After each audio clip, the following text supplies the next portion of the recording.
আপোনালোকে মোক 2026ত 20টা MLA দিয়ক, বিধানসভাখনত অনবৰতে ভূমিকম্প হৈ থাকিব।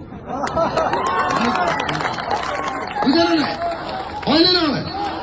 তেতিয়া যদি কংগ্ৰেছ আৰু ৰাইজৰ দলৰ চৰকাৰ হয়, কংগ্ৰেছকো বৰ বেছিকে বিশ্বাস কৰিব নোৱাৰি। আকৌ মই মনে মনে কৈছো, বিজেপিতকে ভাল, কিন্তু কংগ্ৰেছো আকৌ যোৱা 1947 চনৰ পৰা ইমান দিন শাসন কৰিলে, কৰিমকে একোৱে নকৰে। হয়নে নহয়? যেনেকে সংখ্যালঘু ৰাইজৰ মাটিৰ পট্টাটো দি দিয়া হলে এতিয়া হিমন্তই ঘৰ ভাঙিব নোৱাৰিলেহেঁতেন। হয়নে নহয়? এহেঁতি নকৰে কামবোৰ, এহেঁতি খালি দালালি কৰা উস্তাদ। হয়নে নহয়? এইটোৱে বেয়া, কংগ্ৰেছৰ সেইটোৱে বেয়া পাওঁ। লগত আছো, একেলগতে বন্ধু।